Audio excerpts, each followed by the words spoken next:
kita ang kanyang kapangyarihan by sending plagues. Diba, 10 plagues, alam niyo yung sa Egypt, diba? Lahat yan, ang may function dyan is the rod. Every time Moses raises rod, ganito, dumarating yung mga plagues na yan. So, yung rod na yan, nandun ang power ni Moses, nandun ang power ng Panginoon. Okay, sa rod na yan. At sa mga prominent na ginawa ng Panginoon sa rod is, Moses used the rod to divide the Red Sea para makakross sila sa Red Sea. Matakasan nila itong armies of Pharaoh na nagtatangka na patayin sila lahat. And then, nung nakatawid sila, yung rod pa rin, ang daming ginawa ng rod. Yung daming ginawa ng rod na yan. Yung rod, ginamit din ng Panginoon yan para nung kailangan nila ng tubig, yan ang ginamit ni Moses para pukpukin yung bato. And then, yung bato, nagbigay siya ng maraming tubig.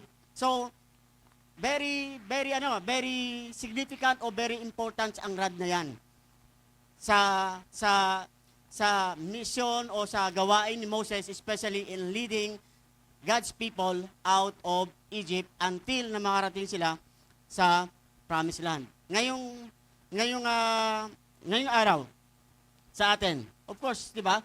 Kung tayo ang tanungin, anong meron ka sa kamay mo? Ay, pastor, hindi naman baston. Diba? Ano meron tayo? Bible, di ba? Bible. Alam mo ba natin yan? Kung ang mga Kristiyano, kayo mga young people, okay? Kayo mga young people, kung ituring nyo na ang Bible ay mahalaga para sa inyo. Alam niyo ba na ang Bible, may kapangyarihan, nariyan ang kapangyarihan ng Diyos para may pakita ng Diyos ang magagawa niya sa buhay natin. Pero ngayong umaga, yan ang nakakalungkot. No? Sa ating panahon, marami tayong mga tinatawag na mga tinatawag na kapalit. Yung marami ngayon sa mga kabataan o sa ating panahon ngayon, marami na sa ating ngayon, hindi na Bible kadalasan ang hawak ng mga Kristiyano. At yun, ngayong umaga, yan ang gusto kong yan ang gusto kong alamin. What is that in thine hand? Kay Moses, kaya siya ginamit ng Panginoon kasi, ang sabi niya, rod. Yung rod na yan, nandun ang power ng Diyos. Kaya hindi nabigo ang Panginoon na ilabas ang children of Israel because Moses' rod is God's rod.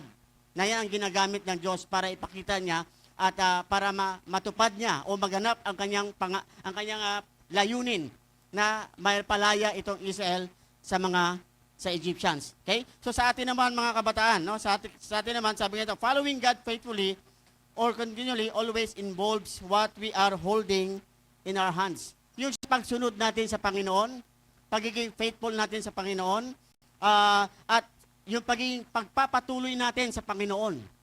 Okay? Yung nagpapatuloy ka sa Panginoon, sabi dito, always involves. No? May parte din na kung ano ang nasa kamay mo.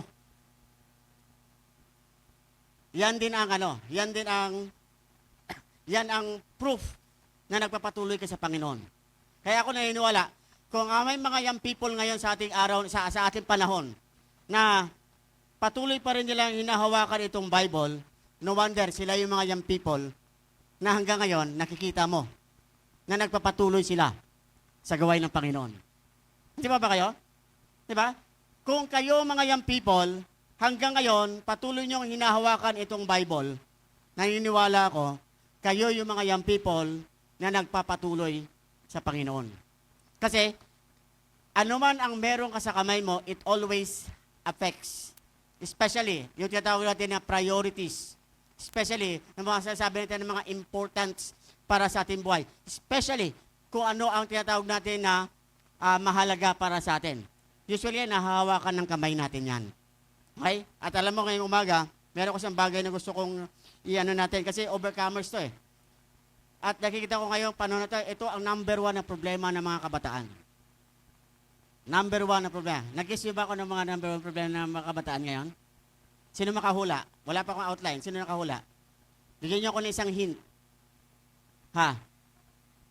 Sino nagsabi nun? Ha? Si Madam Rachel, hindi siya pwede. Exempted yan. Asawa ng pastor yan, matalino yan eh. Ha?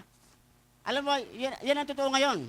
Ang number one na masabi natin na may power ngayon sa buhay ng mga kabataan ay ano? Cellphone. Sino dito walang cellphone? Taas ang kamay. Uy. Anong pangalan mo, Brad? Anong pangalan mo? Sayon? Bakit wala kang cellphone? Ayaw ng mama mo. Wow, napakabuti ng mama mo. Alam mo, wag ka magalit sa mama mo, ha? Hindi ka pinagdadamutan ng mama mo. Kasi ngayong umaga, gusto kong yan ang malaman natin. Okay? Yan ang gusto natin. Kaya ito ngayong umaga, yun ang gusto ko pag-usapan natin eh. Para maging overcomers tayo. Para maging overcomers ang isang manampalataya. Kasi ito ngayon ang rampant sa buhay ng mga kabataan. Itong tinatawag na cellphone. Sabi nga, we need to hold the Bible and let go, release the other one that hinders our obedience to the Lord. At isa dyan sa mga tinatawag na kaya natin i-release is yung tinatawag na cellphone. Okay? Cellphone. Ano pa ba kayo? Okay? Yung cellphone. Kaya nga, what is in your hand? Kung ikaw ay Kristiyano at sinasabi mo, ang akin na sa kamay, parang si Sayon. Sayon, kung wala kang cellphone, ano sa kamay mo? Bible, okay? So, tuloy mo yan, kapatid, ha? Tuloy mo yan. So, sabi niya, what is your hand? Kung ang Bible ang iyong hawak, okay? Instead of cellphone, tandaan natin, ito ang pwede magawa ng Bible sa atin. Una, dito natin nakuha o nakita ang tinatawag na salvation, kaligtasan. Alam mo, ang totoong ligtas, may hawak na Bible. Alam mo ba yan? Pag save ka, may hawak ka na Bible. Yan dapat ang kamay mo. Ang hinahawakan ng kamay mo dapat ay Bible. Okay? Kasi sa ko ba nalaman na save ako? Dito rin, sa salita ng Diyos. Kaya ang isang save, hawak niya ang salita din ng Diyos. Ano pa? Through the Bible, di ba? Sa magitan ng Bible na to, na-experience ko yung bagong buhay. Alam mo ba na through this Word of God, through this Bible, I saw kung ano ako dati.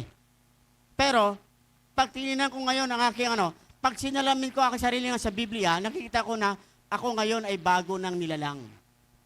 Through this Bible. Kaya kung wala kang Bible, kapatid, hindi hawak mo itong Bible na to, hindi mo yan malalaman. Minsan tayo ginagamit ng cellphone na parang salamin. Di ba? Pero what you see sa cellphone, minsan hindi totoo. Kasi minsan sa cellphone ngayon, pag nagpa-picture ka, minsan masyado na maraming uy, ba't ang gwapo mo dyan? Kung sa personal talaga, hindi ka naman gwapo eh. Di ba? Pero sa Bible, ang Bible talaga, it will declare you who you are. Kaya ang isang saved, alam niya ang Bible, hawak niya ang Bible, ang isang saved, alam niyo rin kung siya ay bagong nilalang sa Panginoon. Kasi dito sa Bible, hindi lamang na meron siyang bagong buhay, kundi may change life, may pagbabago sa buhay. Iba yung bagong buhay, iba yung pagbabago sa buhay. Nagbabago ang kanyang buhay. Kaya nga, it always affects what you hold in your hands. At kung Kristiyano ka dapat, ang hawak mo sa kamay mo dapat, ito yung salita ng Diyos. Kasi, ang isang ligtas, he holds the Bible. Ang isang ligtas, through the Bible, he knows na siya ay may bagong buhay. At hindi lamang na siya ay may bagong buhay, kundi he also understands na siya ay may pagbabago sa kanyang buhay. Nandiyan ba kayo? Di ba? Okay? Oo nga, kanina pa sila, pero parang sila kasi tulog eh. Parang absent sila eh. Their body is present, but their minds, not their spirit, their mind are absent. Okay? Tulog ang kanilang mga kaisipan. Sabi nga, through the Bible, hindi lamang na I know I am saved, I know I have a changed life, I know I have a new life, kundi through the Bible. Pag dito sa Bible na to, sabi diyan, dito natin nakita, dito natin nalalaman yung plan, yung plano, yung purpose, at yung kalooban ng Diyos para sa atin. Kaya nga, ang isang Kristiyanong hawak niya ang Bible, alam na dapat ang plano ng Diyos sa buhay niya. Kayo mga young people, kayo ng mga young people, dapat alam natin, alam ninyo ang plano ng Diyos sa buhay ninyo. Pero pag hindi Bible ang hawak ninyo, ay talagang ano yan, hindi nyo makikita ang plano ng Diyos sa buhay ninyo. Pag hindi Bible ang hawak ninyo. Kaya nga, what is in thine hand? Sabi ni Moses, sabi ng Panginoon kay Moses. Sabi ni Moses, a rod. And through that rod, kung ano meron siya, na ginawa ng Panginoon, binago yan ng Diyos, sinangtify ng Panginoon, at naging rod yan ng Diyos. At doon sa rod na yan, nakita yung power ng Diyos. How the Lord delivered Moses, how the Lord delivered Israel through Moses out of Egypt because of that rod. Tayo din, pag may mga Bible tayo, kung hawak ang Bible mo, alam mo, makikita mo rin yung power ng Diyos. Paano ka bilang isang young people, hindi lamang maligtas, kundi bilang isang young people, paano ka baguhin ng Diyos ang buhay mo. Paano ka bilang isang young people na bata ka pa pero alam mo na sa paglaki mo, alam mo may plano ang Diyos sa buhay mo. At alam mo ang purpose ng Diyos sa buhay mo. Ay, wala ba kayo na itong youth camp, hindi lamang to for fun? Di ba? Nandito pa kayo para for fun lang sa camp? No. Nandito tayo kasi we are after na gusto ko malaman ang purpose ng Diyos sa buhay ko. Gusto ko malaman kung ano pa ang kalooban ng Diyos sa aking buhay. Kaya nandito tayo. Diba? Kaya nga dito sa camp, we are not here just only for games. Kaya nga ang number one natin na requirements when you come to camp, bring your Bible. Kasi when we are in the camp, ano gagawin natin? Ay talagang mag-aaral tayo ng salita ng Diyos. Diba? Aalamin natin kung ano ang nais ng Diyos na malaman natin at isabuhay natin para bilang isang mga manampalataya, magawa natin yung kalooban ng Panginoon para sa atin bilang isang mga young people. Okay? So, yan yung ano ito, yan ang magagawa ng Bible. Sabi nga, through the Bible, we know the victories in Christian living is always possible. At kung meron tayong Bible na hawak, sabi dito, alam din natin na yung struggle over sin, struggle over weaknesses, struggle over tinatawag na mga bagay na naghahadlang sa atin, through the Word of God na ating hawak. Sabi dito, hindi po imposible na malagpasan natin lahat yan. Bakit kasi, ito yung source ng strength, ito yung source ng power, ito ang source na sabi ng Panginoon, ito yung tinatawag na dito mo malalaman yung mga things to do and things not to do. Especially, kung ikaw ay nagnanais ka na sumunod sa kalooban ng Panginoon. Through this word. Kaya nga, mga kapatid, mga young people, what is that in your hand? Ano ba ang meron ka sa iyong mga kamay? Kaya nga, through the Bibles, we are winners or overcomers already for Christ. And we are not bondage or slaves of sin anymore. A young people that loves the Bible. Isa lang pwede sabihin, ang young people na mahal niya ang Bible, hindi po pwede yang maging alipin sa kasalanan.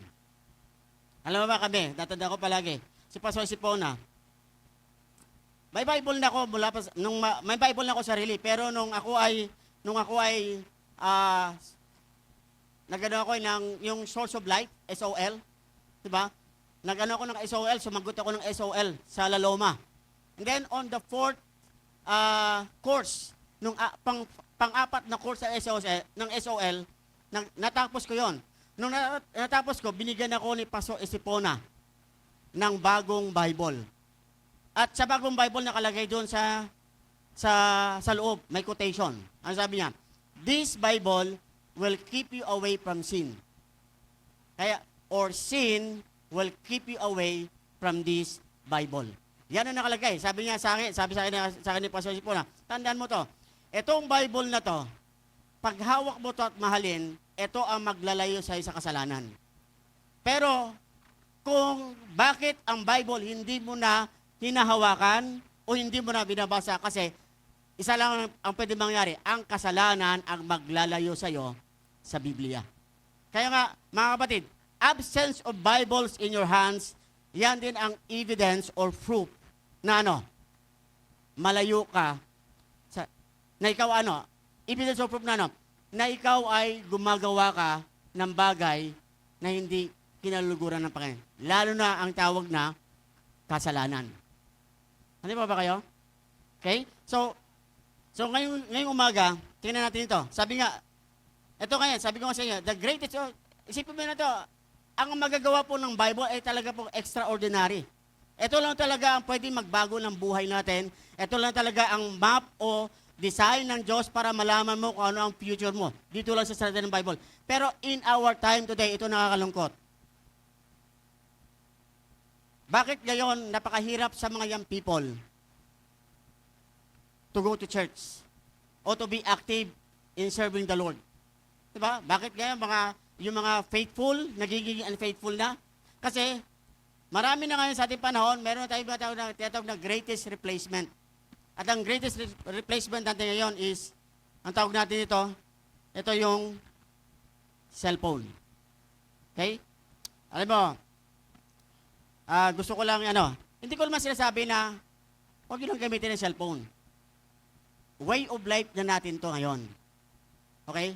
Pero, nawa, hindi ito dapat ang main na hawak ng isang Kristiyano. At hindi dapat ito ang nag-uubos ng oras ng isang Kristiyano. Okay lang ba kayo? Okay? So, ito ang natin. No, number one, na gusto ko makita. Una, beware and behold. Meron ba dyan? Beware and behold. Magbantay at bulaga. Behold, bulaga yan eh. Tingnan mo. Magbantay ka at tingnan mo. Beware and behold. Buksan yung Bible nyo. Psalms 144. Okay? Sabi ko siya, marami tayong Bible na marami tayong bubuksan ngayon. Psalms 134, verse 1 to 15. Mahaba-haba to. Naalala ko to eh. Pinitso ni Pastor Toquero. Sayang nga, hindi ko nakuha talaga yung kanyang outline dito eh. Pero, may mga details ako nakita dito na ito ang gusto kong i-share sa atin bilang mga tayo, na mga Kristiyano, lalo na kayo mga kabataan. Okay? Alam mo, noon pa, buhay pa si Pastor Toquero, sinabi niya na yan, na ang mga kabataan ngayon, sila ay nakikipagyera using their fingers. Alam mo ba? Kayo ay nakikipagyera using your fingers.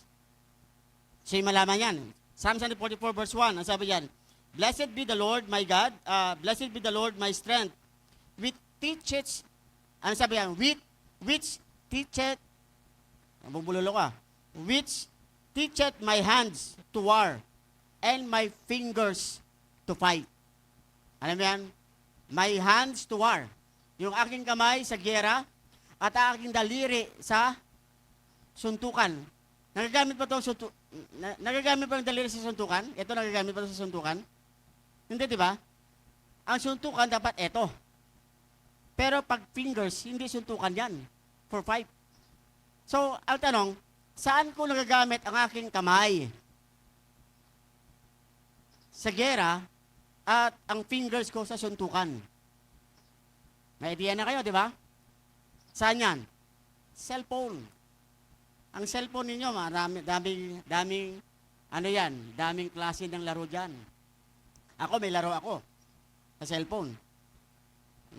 Wala naman may laro. Pero, ang problema ganito ang problema ganyan, marami sa mga kabataan ngayon, yan na ang naging hawak-hawak. Di ba? Excited sila sa giyera. Excited sa mga games. Ano ba mga games na gusto ninyo? ML. Mobile Legends. Sino may Mobile Legends? Sasang kamay? Honest lang. May Mobile Legend ka. Taas kayo ng kamay. Okay. Taas ang kamay na may mga Mobile Legends. Oh. Sino sa inyo may COC? Ha? May COC? Oh, Clash of Clans. May Clash of Clans ka? Meron ka Clash of Clans? Ikaw, Just meron ka rin? May Mobile Legend ka na? May Clash of Clans ka pa? Oh, sino sa inyo merong ha, Code M? Ano yung Code M? Hindi ko na alam yung Code M eh. Call of Duty. Oh, Call of Duty. Meron ba mga Call of Duty? Meron ba mga Call of Duty? Wow, galing nyo naman. Talagang panggera talaga kayo ah. Panggera, ano? Ano pa? Ano yung, meron ngayon eh, yung, Rise, Roblox, yung Rise, Okay, ano yan? Rise of a Nation ba yan? Rise of Civilization. Rise of the Kingdom. Rise of Kingdoms. Diba? Marami ngayon mga games na ganyan. Okay? Yan yung dito. Tingnan mo. Sabi dito, sa verse 44, online gambling.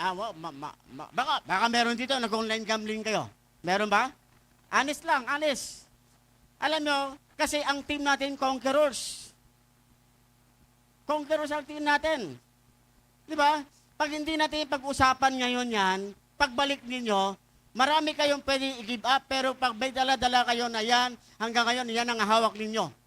Nakikipaggera kayo dyan, at hindi yan nabigyan ng tagumpay, naniniwala ko, walang pwedeng magbabago sa atin. Balik pa rin tayo sa dati natin. Hello? Di ba? Kaya nga, tingnan mo, basahin natin. Ano sabi dyan? Verse 41, di ba? Verse 1 ng chapter 144. Tapos verse 2, my goodness and my fortress, my high tower and my deliverer, my shield, and he in whom I trust, who subdueth my people under me. Sabi ni Paul, sabi ni David dyan, my goodness, my fortress, my high tower, my deliverer, my shield, and he in whom I trust, who subdueth my people under me. So wala sa ibang tukoy yan, kundi ang Panginoon. Then sabi sa verse 8, Lord, what is man that thou art takest advantage of him, or the son of man that thou makest account of him? Sino tayo? Kaya nga, bilang mga kabataan, tandaan natin, may mga panahon, akala natin nakakaligtas tayo. Pero balang araw, sabi ng Bible, sabi dito, we will give an account sa Panginoon. Sisingilin tayo ng Diyos. Verse 4, sabi yan, man is like vanity, his days are as shadows that pass it away. Bow thy heavens, O Lord, and come down to touch the mountains, and they shall smoke. Cast forth lightnings and scatter them. Shoot out thine arrows and destroy them. Pag tingnan mo ito, pag binasa mo, parang laro talaga sa laro talaga sa computer eh. May shoot out thy arrows and destroy them. May lightnings. Diba ganun mga laro sa computer? O sa cellphone natin ngayon. Parang laro to. Pero ano sabi dyan? Send thine hand from above. Read me and deliver me. Sabi yan, and deliver me out of great waters from the hand of strange children. Yung hands of strange children. Kaya sabi dito, sabi nga ni Pastor Tuquero sa akin, naalala ko yun na marami sa atin ngayon, nagpi-play kayo ng computer, ng cellphone games, mga games, sino mga kalaban nyo? Mga strange children. Pag kayo ba naglalaro ng Mobile Legends, sino ba talaga ang kasama nyo sa Mobile Legends? Pastor, kami naman mga Christians eh. O, pag sa church kayo kunwari. Pero paglabas yan, sino kasama ninyo? Hindi ba karamihan dyan mga hands of strange children? Kamay ng mga hindi ligtas. Yung mga barkada natin. At usually, pag kayo naglaro, lalo pag sama-sama kayo, ano ang mga bibig ninyo? Ano ang mga naririnig ninyo? Ano ang nagko-control sa inyo? Kaya nga, no wonder, sabi ni David, binagay ni David to na sabi niya, read me. Kumbaga sa iligtas mo ako dito. Sa kamay ng mga strange children. Ano sabi dyan?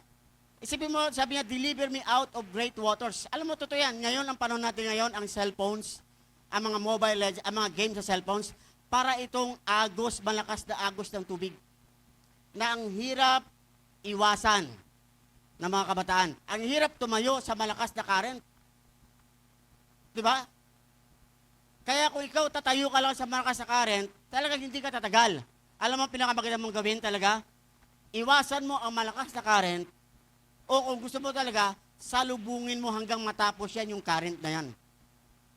Pero, bilang isang manampalataya, dapat isipin natin ito, Pastor, it is just a game. Ang sabi sa Bible, yung games na yan, great rivers yan of waters. Current yan. Agos yan, na hindi po pwede, na hindi kayo dadalhin kung saan kanya dadalhin. Usually, yung ganun mga bagay, kung ang barkada mo, strange children, ang kamay mo, kasama mo sa laro, mga strange children, ano matutunan ninyo? Marami kayong matutunan. Ano matutunan nyo? Diba? Matutunan nyo yung salita nila, matutunan nyo yung pamamaraan nila, matutunan nyo yung of course, yung hindi pagsunod, lalo na sa sa mga magulang nyo. Alam niyo mga ngayon, marami ngayon mga young people because of the cellphones. Napapahamak na. Because of the games hindi pala because yung games ng cellphones. Na yun ang nila. Games pa lang tayo. Hindi pa ako nagsabi sa mga Facebook, hindi pa ako nagsabi sa mga yung mga IG, Instagram, ano pa ba? X, may X pa yan, di ba? May X ba yan? May X. Twitter, di ba? X yan, Twitter. Twitter. Hindi pa ako nagsabi yan. It is just a game. Pero ang sabi diyan, yan ay hands of strange children. Ang sabi sa Bible, kung tayo mga Kristiyano, we need to read. Read me out of the hands of the strange children. Kaya no wonder, hindi tayo nagiging matapat sa Panginoon bilang mga kabataan. Hindi naging priority natin ang paglilingkod sa Panginoon kasi ngayon, yan ang hawak ng nakararami. Alam niyo, ang cellphone po hindi masama. Maganda yan. Nakakatulong sa atin, malaking bagay yan, lalo kung factor yan, lalo kung yan ay requirement sa educations. Pero once ang cellphone, yan na ang naging unang kamay ng isang mga kabataan. But instead of pagising sa umaga, instead na Bible ang hawak, cellphone kagad, di ba? Cellphone. Tingnan mo nun kung ano na ang nangyari, ano nang update sa games namin. O kaya kung sa mga internet naman, sa Facebook naman, ano nangyari? Ano ba ang latest ngayon? Ano ba ang chika ngayon? Kung meron kang crush sa Facebook ngayon, diba, nandun ang inyong mga secret admirers, o ikaw ang nag-admire, tapos meron kang kanyang profile, ano ba, kumusta na siya ngayon? Instead of looking sa salita ng Panginoon, unang-una natin titinan kagad ay ang cellphone. Kaya no wonder ang nangyari. Napapabayaan ang sarili. Sino sa inyo natutulog pa ng alas 10 ng gabi? Meron ba sa inyo natutulog pa kayo ng alas 10 ng gabi? Pagdating ng alas 10, tulog na kayo? Ha? Wala. Ay, ba't hindi ito? Alas 10 ng gabi, hindi pa kayo tulog? Anong tulog niya? Pastor, maaga pa ako matulog. Ano oras? Umaga na po. At least maaga yon, umaga na. Di ba? Anong ginagawa? Marami sa mga kabataan, cellphone. Cellphone. Cellphone ang kanilang hawak. Kaya nga, mga kabataan, ang sabi dito, meron pa ko yan, ang sabi dyan, di ba, read me, tapos ano sabi dito? Verse 11, read me and deliver me from the hands of strange children whose mouth speaketh vanity. At yung mga bibig, pag naglalaban-laban kayo, ano mga bibig nyo? Okay? Whose mouth speaketh vanity, and their right hand is a right hand of falsehood.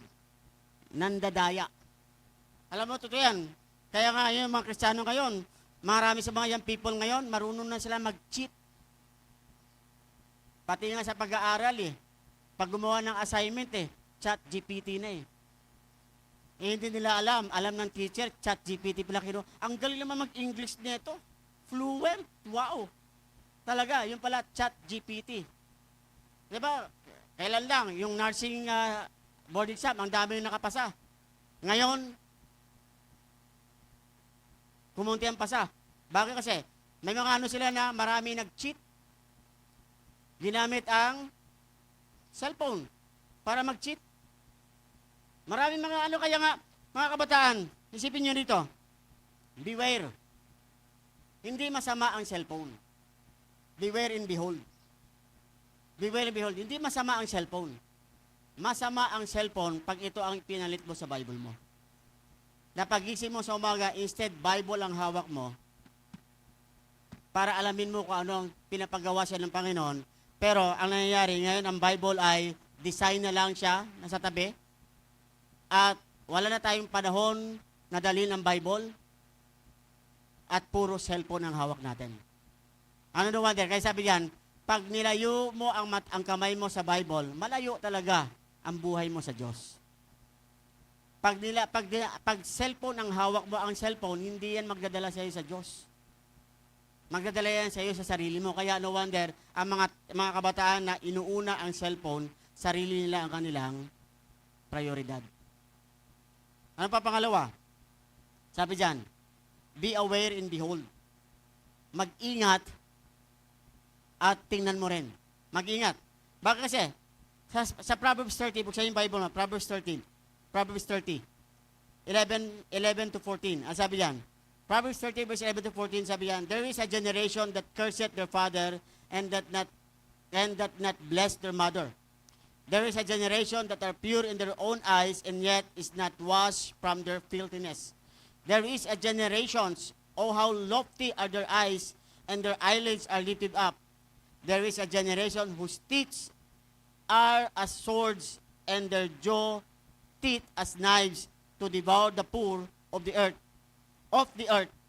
and the needy from among men. 1 Timothy chapter 3. Pag binasa niya, 1 Timothy, no, in the last time, perilous time shall come. Ano sabi diyan? Men shall be lovers of themselves.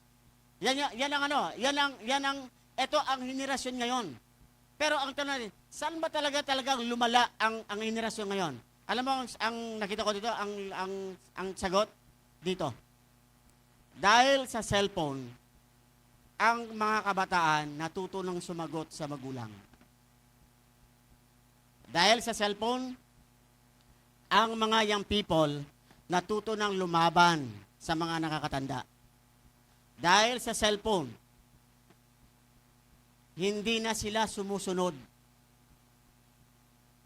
sa rhythm na dapat nilang gabanan. Dahil sa cellphone, diba? Nawala na ang relationship. Tingnan nyo mga kabataan, pag umuwi ka sa bahay ninyo, nakakausap ka ba magulang ninyo? O diretso kayo sa kwarto ninyo at maglaro na kayo ng cellphone? Kumakain pa ba kayo magkakasama sa lamesa? O kanya-kanya na? Dahil sa cellphone. Pero nung wala yung cellphone, pero kung ito ang dala natin, alam mo, may enjoy nyo yung ganito. Ma-appreciate nyo ang magulang ninyo, ma-appreciate nyo ang mga nakakatanda sa inyo, ma-appreciate nyo ang simbahan ninyo, ma-appreciate nyo ang Panginoon ninyo, ma-appreciate nyo ang paglilingkod ninyo sa Panginoon. Kasi, Bible ang hawak ninyo. Beware and behold, mga kabataan, what is in thine hand? Ano ba ang gusto nyo sa buhay ninyo? Alam nyo, sana makita nyo, kung may gusto ka sa buhay nyo, hindi ito ang sagot. Kung may gusto kayo sa buhay nyo, ito ang sagot. Nakuyo ako dito? Kung may gusto kayo sa buhay ninyo, hindi ito ang anong sagot? Kung may gusto kayo sa buhay, sabihin nyo nga, kung may gusto kayo sa buhay nyo, hindi ito ang lakasan nyo, hindi ito ang kung may gusto kayo sa buhay ninyo, ito ang sagot. Gusto nyo bang magkaroon kayo ng isang maayos na buhay balang araw? Ito ang magbabago sa buhay mo. Hindi ito. Gusto nyo ba na makita nyo ang plano ng Diyos o kapangyarihan ng Diyos o magagawa ng Diyos sa buhay ninyo? Ito ang sagot. Hindi ito. Alam mo, itong cellphone na to, maganda to. Pero hindi to nagbibigay ng kagandahan ng karakter sa isang tao. Kasi itong cellphone na to, actually, marami ka makikita dito. Lalo sa panahon natin ngayon, wala na tong restriction. Wala nang restriction to. Kaya beware, be aware, and behold. Okay? Ang priority ng cellphone na to, carnal things. Ang priority ng Bible na to, spiritual natin. Then last, believe and behave. Believe and behave. Panampalatayaan mo at mag-ayos ka. Alam mo ba yan? Mag-ayos tayo.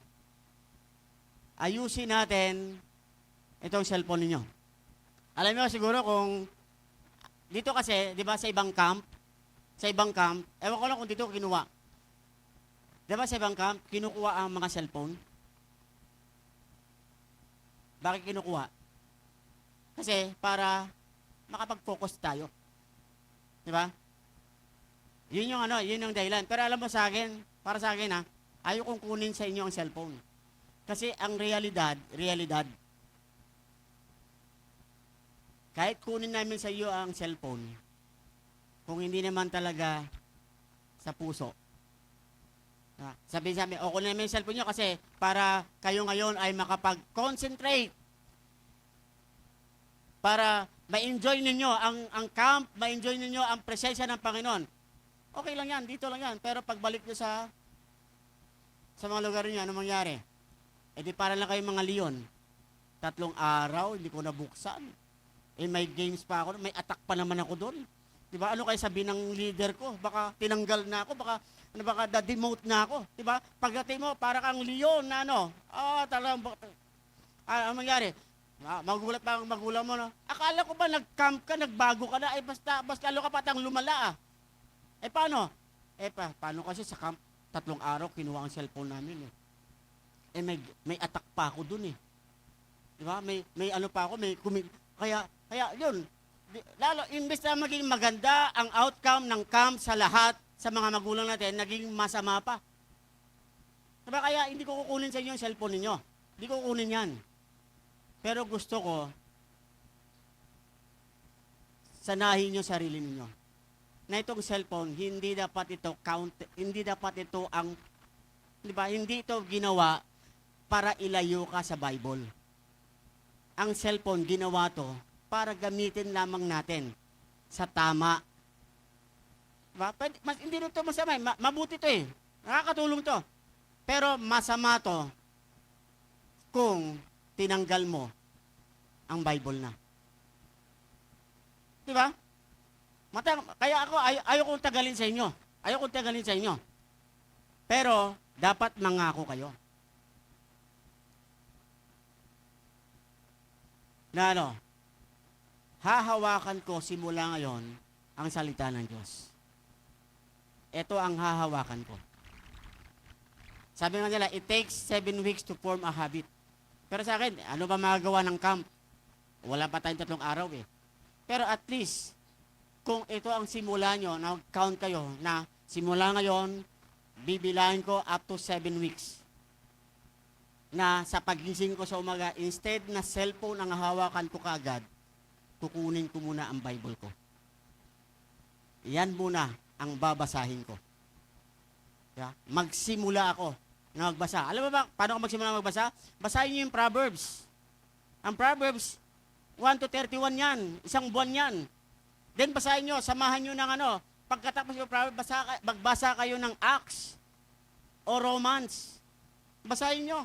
Alam nyo, makikita ninyo, may enjoy nyo, may improve kayo, at magiging malapit pa kayo sa Panginoon. Hindi ito mawala, hindi na pwede natin tanggalin to. Pero sana mga kabataan, huwag nyong tanggalin ang Biblia. Yan yung gusto ko, yan yung pinag-pray namin bilang mga pastor.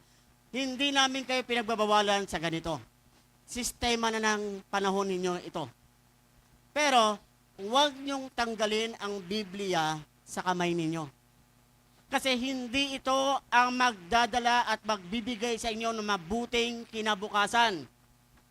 Hindi ito magbibigay sa inyo. Bagkus ito, gagastos na kayo dito.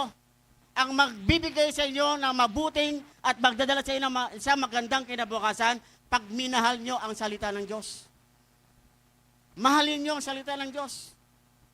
Sanayin nyo na bilang mga kabataan, dapat kayo yung mga kabataan na sa dami-dami ng camps, hindi lang na pag-uwi nyo, babalik kayo parang gano'n, walang nangyari. Kundi pagbalik nyo, gawin nyo na isang habit, maging isang habit ninyo, na bago ko hawakan ang cellphone, hawakan ko muna, basahin ko muna ang salita ng Diyos. Kasi yan ang ni-require ng Diyos sa atin. What is that in thine hand? Ano ang nasa kamay mo? Ano ang nasa kamay ninyo? Malaga ito, pero mas malaga ang salita ng Diyos. Kayo ba, mga ako kayo yan? O gusto nyo kunin namin mga cellphone ninyo? Di ba? Wala din eh. Sa tingin ko, ineffective yan. Pero, kung kayo bilang mga kabataan, ngayon sa camp, sasabihin natin, okay lang ang cellphone ko to. Itong cellphone ko, gagamitin ko to, hindi para sa aking interest. Gagamitin ko pa rin to. Pero, uunahin ko muna ang salita ng Diyos. At ganito yan. Pag inuna nyo ang salita ng Diyos, naniniwala ko, kaya nyong linisin ang cellphone ninyo. Kaya nyo itong linisin. Yung mga napopost, pag nauna nyo ang salita ng Diyos, mababantay niya, hindi ito gusto ng Diyos. Magsisimula kayo maglinis.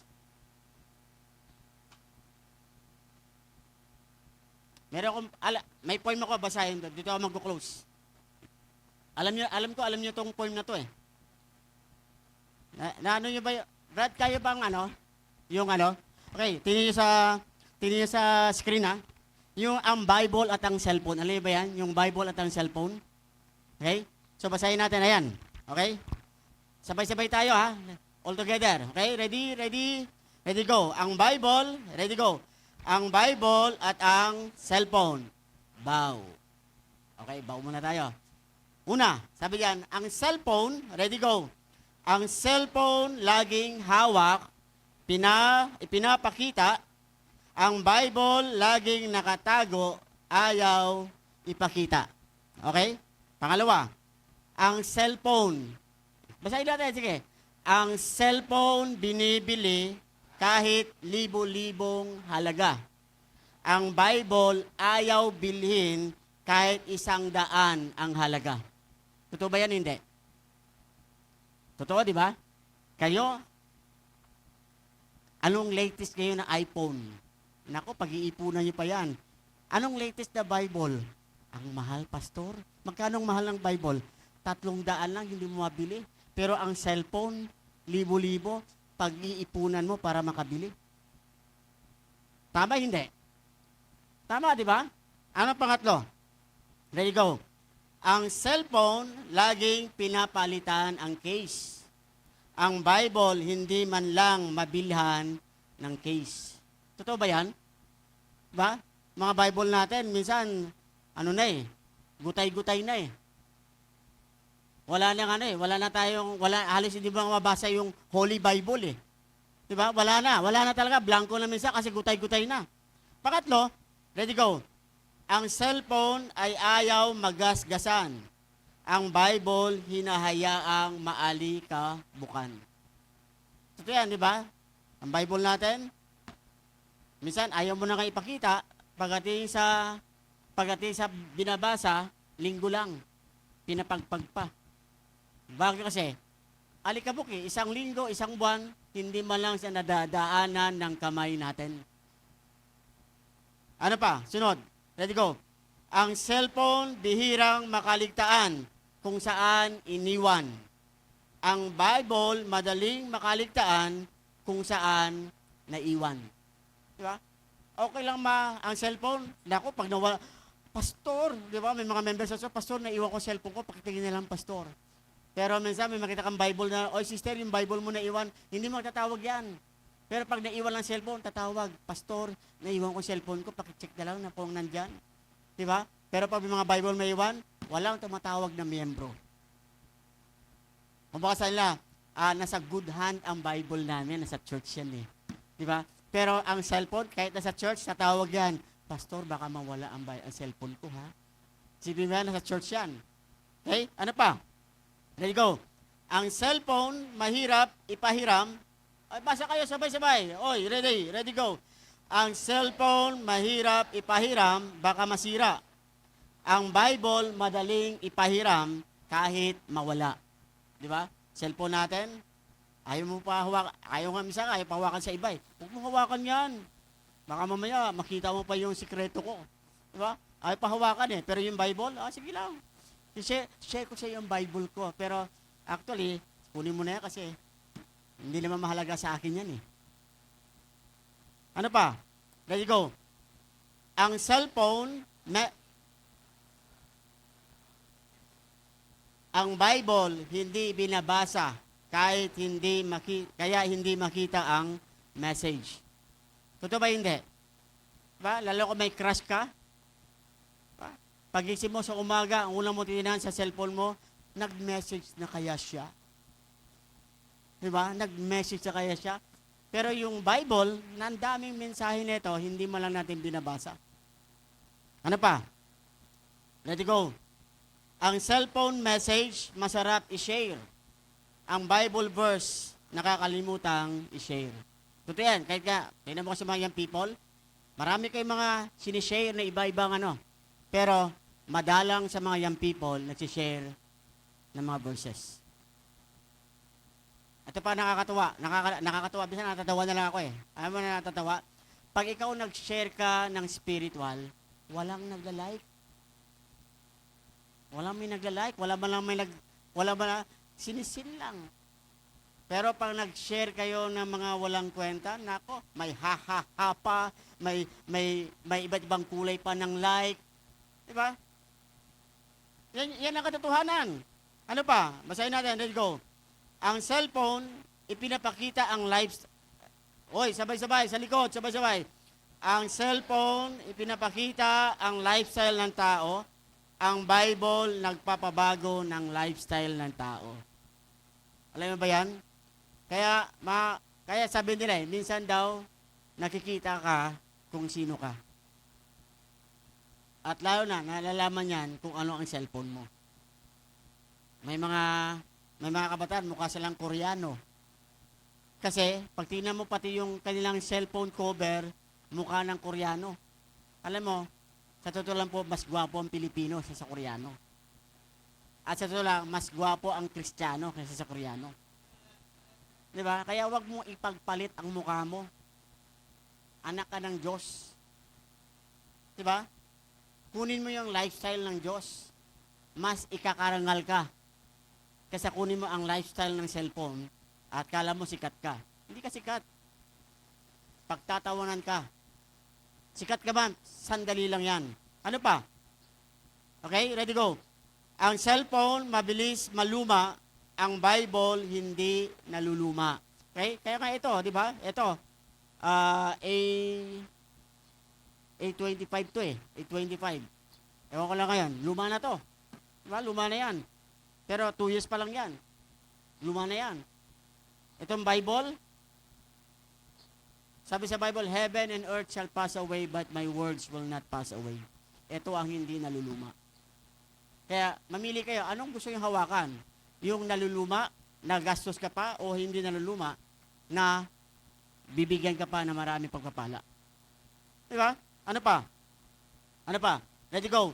Ang cellphone message, kung minsan ay late. Ang Bible, laging on time ang message. Totoo yan. Kahit na high-tech na tayo ngayon, nalilate pa rin mga mensahe minsan. Pero alam mo, ang Bible, pag binabasa mo to, hindi malilate ang mensahe ng Diyos sa iyo. Ang cellphone, basa natin, let's go. Ang cellphone ay mahalagang gamit ng tao.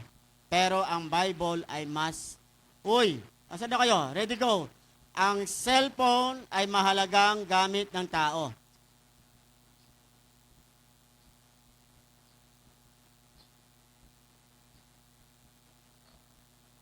Timmy, loading ka ata. O yan, ready, go. Ang cellphone ay mahalagang gamit ng tao. Pero ang Bible ay mas mahalaga kung gagamitin ng tao. Yes, sabi ko sa inyo, mahalagang gamit to. Pero mas mahalagang gamit to na dapat nating gamitin. Lalo na kayo mga kabataan. Na dahil pinakahuli, sabi dyan, wag na to, ang ganda, di ba? Wag na yan. Okay, so yan na lang tayo. At ang verse niyan, sabi dyan, Matthew 24 verse 35. Heaven and earth shall pass away, but my word shall not pass away. Kaya, mga young people, sana, pag uwi natin, sana, itong camp natin na to, ang una natin dapat i-train na maging conquerors tayo. Kung tayo ay sanay humawak ng Bible, sana, ngayon, sanay natin hawakan ang salita. Kung tayo ay sanay humawak ng cellphone, sana ngayon, sanay natin hawakan ang salita ng Diyos. Kasi ito ang kailangan natin kesa dito. Ano ba kayo? Di ba? Ito ang kailangan natin kesa dito. Alam mo mga kabataan, sa Biblia, sinasabi kung ano tayo balang araw. Ang cellphone, walang sinasabi. Kagandahan lang lahat pero ito ang magbigay sa atin ng totoong direksyon. Kaya, kayo mga young people, may prayer sa inyo. Marami sa inyo nag-i-struggle dito. Sana, ngayong camp, be an overcomers. Palitan nyo ang sistema ng buhay ninyo. Okay? Palitan nyo yung sistema ng buhay nyo. Maging Bible believers kayo. Maging Bible readers kayo. Instead ng cellphone. Maganda to, pero mas maganda to. Mahalaga to, pero mas mahalaga to. Kailangan ko to, pero mas higit kailangan natin ito. Nakuha nyo? Pag tinanggal ko ang cellphone, walang mawawala sa akin. Pag tinanggal ko ang Bible, maraming mawawala sa akin. Yan ang tandaan nyo. Tanggalin ko ang cellphone sa buhay ko, walang mawawala sa akin. Tanggalin ko ang Bible sa buhay ko, maraming mawawala sa akin. Kaya, bilang mga kabataan, panalangin ko sa inyo, be an overcomers. Be an overcomers to this. At sanayin natin na ito ang ating naging hawak-hawak. Tayo manalangin, let's pray. Lord God, thank you sa aming pong unang topic, sa aming pong camp, at I pray Lord, naging blessing po ito sa bawat mga kabataan. Panginoon Diyos, ikaw po ang manguna at magpala, Panginoon, kahit po sa aming maiksing imbitasyon, pangunan po ang bawat mga young people, Panginoon, na nawa, ay ikaw po ang mag-usap at magkaroon po sila ng panibagong panimula, Panginoon, desisyon na ito po ang kanilang mga magiging gabay, Panginoon, at susundan habang kami po ay nasa loob ng camp. At hindi lamang dito, kundi pagbalik pa po namin sa aming po mga kanya-kanyang simbahan. Lord, pangunahan po kami, this I pray in Christ's name. Amen. Pastor Diyos. Okay, so tayo ay magpikit na mata, magyuko ng ulo. Tumayo tayong lahat para sa ating invitation time. Ang preaching ng salita ng Diyos ay kinakailangan na tugunan natin. So, sinausap tayo ng Panginoon sa mensahe na ito. What is that in thine hand? Ano ba yung meron ka? Ano ba yung bagay na madalas na nasa kamay mo? Well, you have to give it to the Lord. And ang Panginoon, pag binigay natin sa Kanya yan, siya na ang may control, hindi tayo. So habang tumutugtog ang ating pianist ng invitation song, let's bow, eyes closed. Bukas ng ating altar. Itong altar ko ay between you and the Lord. Kung isipin niyo, mga taong makikita ko, mga taong mag-forward na po. Baka kung anong isipin natin. Okay, this time is a time for you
madadala mo sa iyong tahanan. Madadala mo after these 3 days. At makikita mo kung paano kumilos ang Panginoon sa iyong buhay. Huwag mong limitahan ng Panginoon.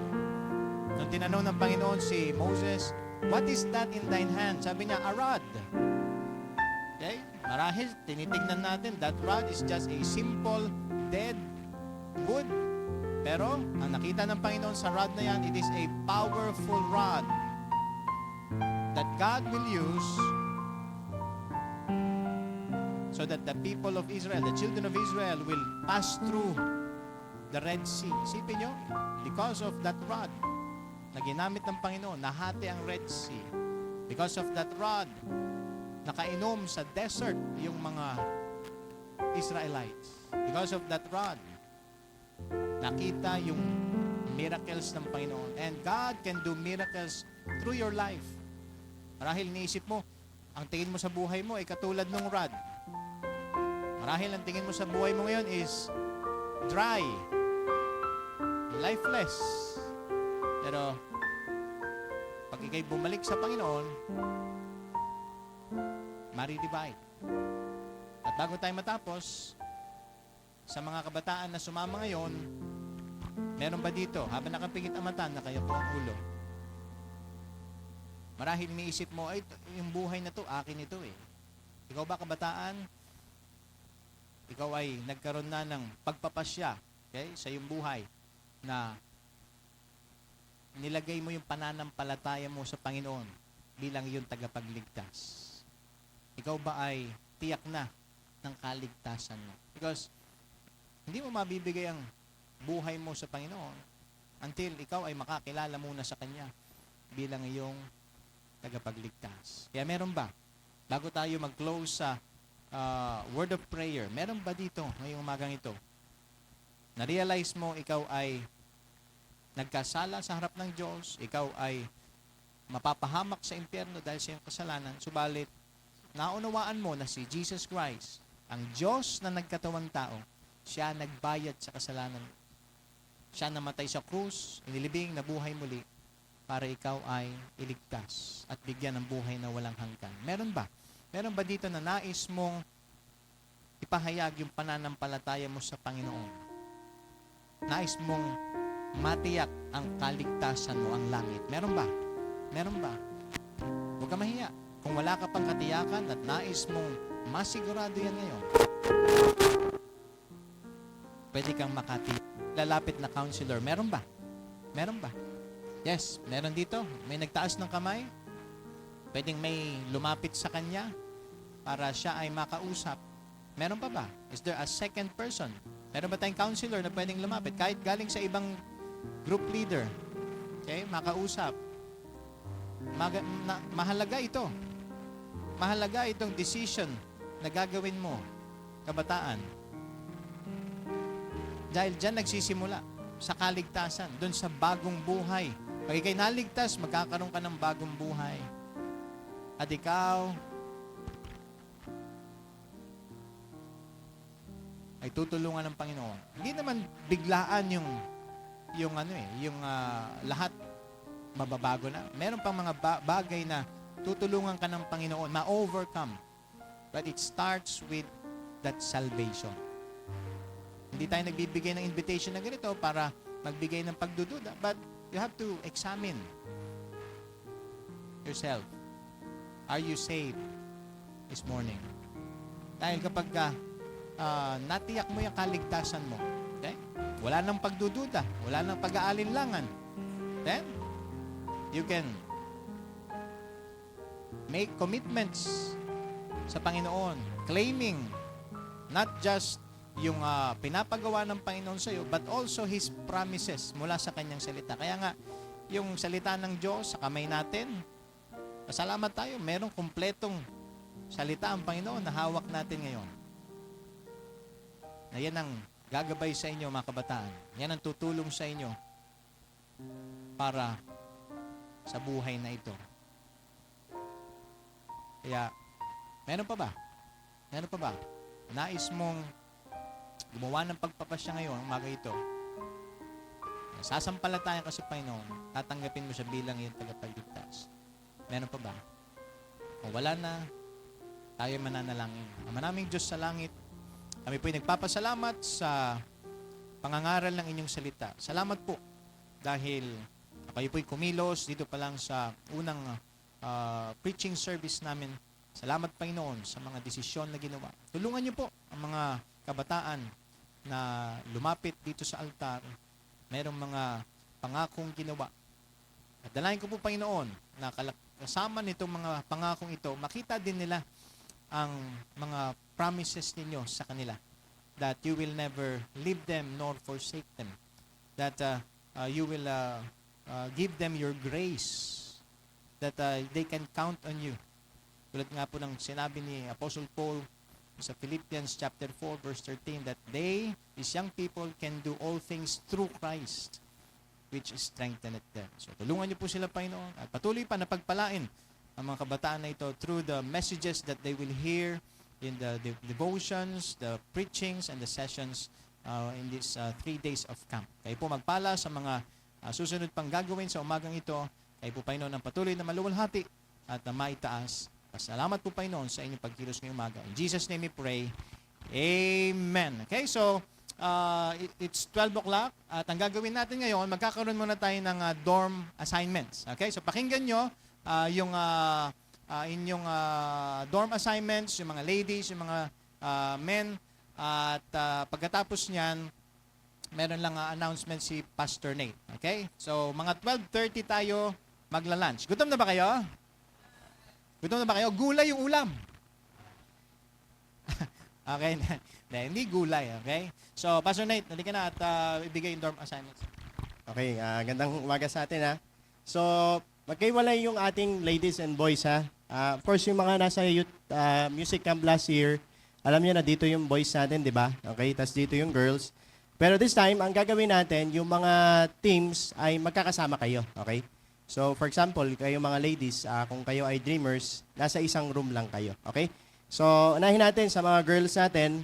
So, after ko i-announce to, pwede na kayo mag-go straight doon at magpalit kayo for outdoor games, okay? So, sa ladies, na-announce na natin kanina yung unang laro natin sa volleyball. Okay, ito yung mga laro natin ha. Sa board games, meron tayong chess, Scrabble, Game of the Generals, at kung sino yung player nyo, lapit kayo kay Ate Janine.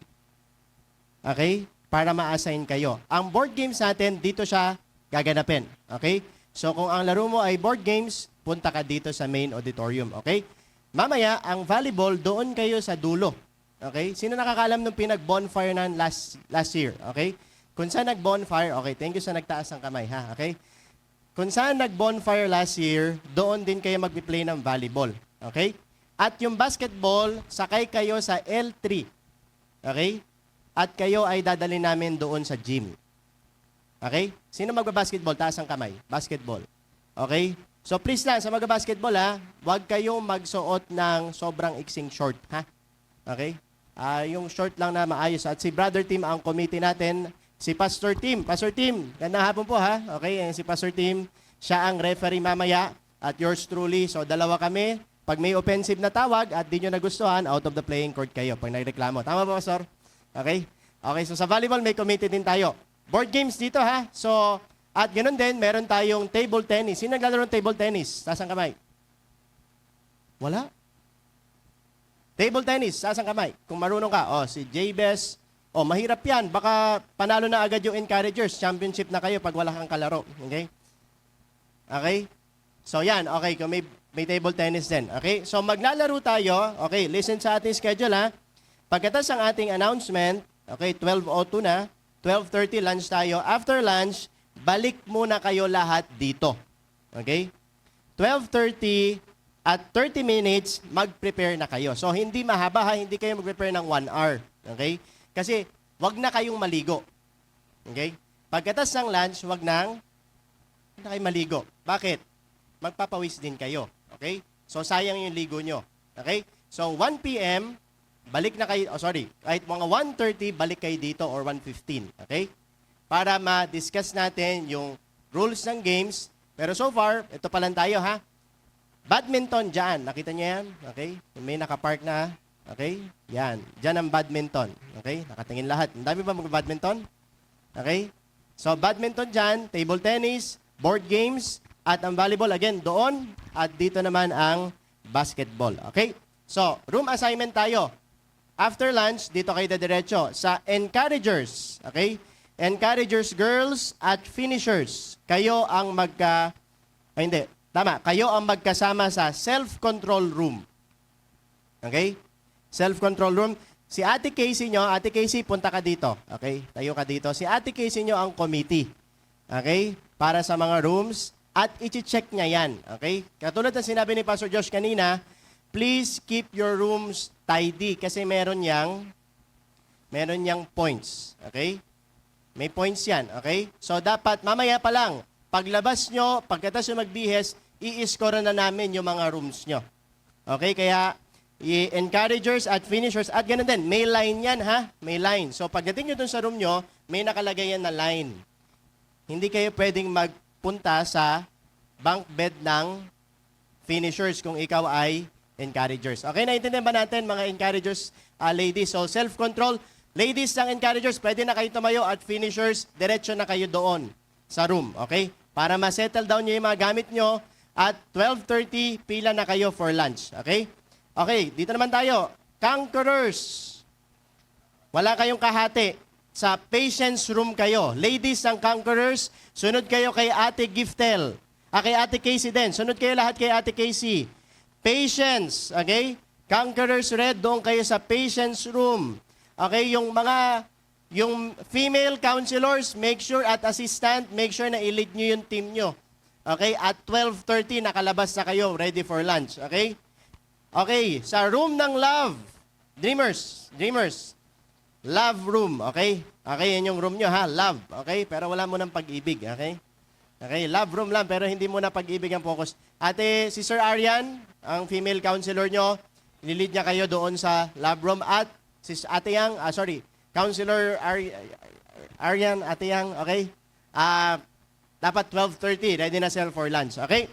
Okay, punta tayo sa mga boys, ang pinakamalilinis na dorm. Okay? Tama ba? Ayan. Yung mga boys, para kayong bakla eh. Dapat lakasan nyo, amen? Diba? Ayan. Tara ka dito. Favorite kita eh, okay?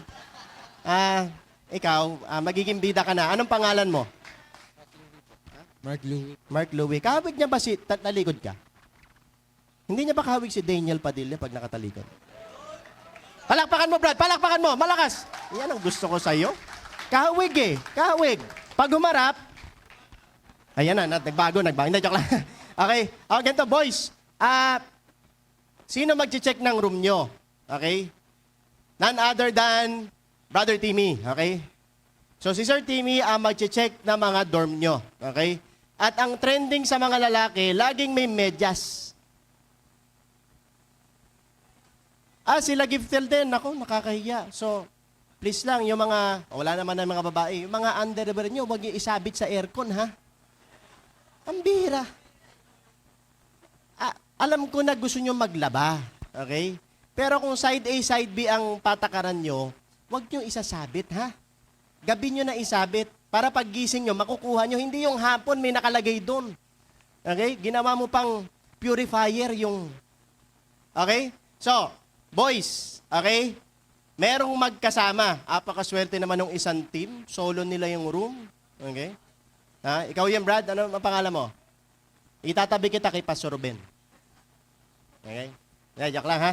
Okay. Boys, doon kayo sa... Yung Joy ay solo ng finishers. Palakpakan natin! Solo room nyo, ha? Okay? Ilan lang kayo? Ito lang kayo? Ito lang mga lalaki nyo?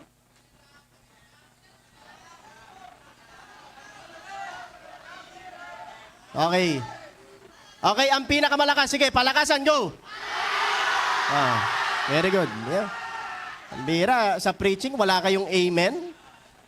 Tapos, yung malakas mag-amen, sa fish pond kayo. Okay? Okay, finishers, doon kayo sa Joy na room. Okay? So, pwede na kayo tumayo. Hanapin nyo. Lalaki kayo eh. Hanapin nyo. Andun yung Joy. Okay? Andun yung Joy. Again, wala magsasabit ng medyas, ha? Okay? Ha? O, Joy, mali kayo. Tingnan nyo. Wala talaga. O, dire-diretso lang sila. Joy, ito yung Joy, oh. Yan, Happy? Happy pa rin? Okay? Dito room nyo. Joy, okay? At magkakasama, 3 sa Colossians. Colossians room, Huwag na kayo magtaka, kayo magkakasama. Dreamers, Conquerors, at itong Encouragers, okay? Ang Dreamers, doon kayo sa Psalm B12. Tignan nyo yan, ha? Psalm B12. Alam mo na yan, Brother Wendell, okay? Sige. Again, 12:30, yung mga counselor, make sure nyo, 12:30, nakapila na kayo doon sa kainan para hindi tayo malate. Okay?